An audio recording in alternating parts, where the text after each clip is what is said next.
Fatima Zahara. Farko da sunanka Allah mai rahama, wanda shine mamallakin ƙasa har da sama. Allah wani rabbi karan ilhama, zan yi begen Az-Zahra yar Khadija ta Al-Kubra.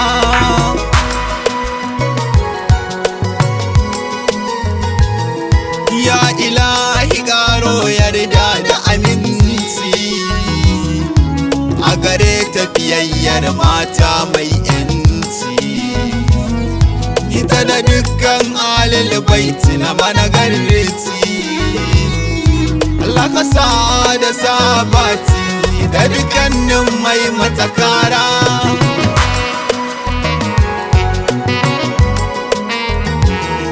Hai darajoji Fatima na da su da yawa, cikin ƙasida sai dai mu takaitawa.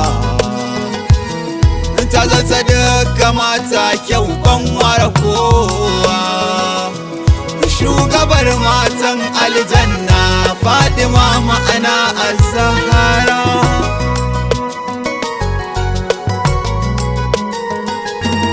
Zahra ni bawa ne marashin gata, sani cikin muminan da zaki wa batunta. Ki sahale mun matsayi kar na wulakanta, Fatima mai tarin gata ta fi kowa gaida kabira.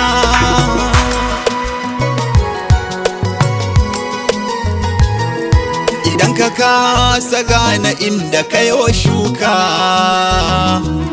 kar ka damu wata rana iwar haka.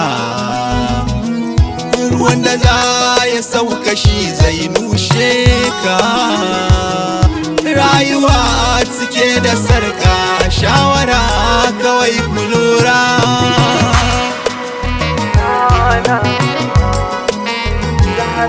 Wanda duk ya ce mun zarfafa ƙaunarki, sai ku ce ya zo ya nuna gazawarki. Ya faɗi ma dukannin mai taɓa ƙadarin ki, ya shiga uku ya lalace, ba shi ba samun tsira.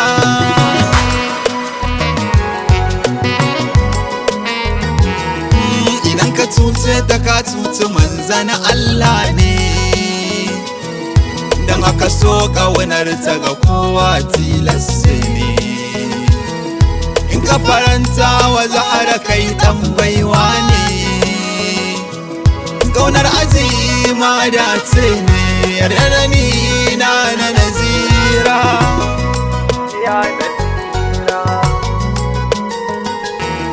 Ma'asalamu ilahi kaninka salatinka ga ɗahiri fiyayye babban bawanka. Sila salatin kai mun dafa'i da tsarinka, nai tawassul da masoyinka Al-Mustafa abban Zahra.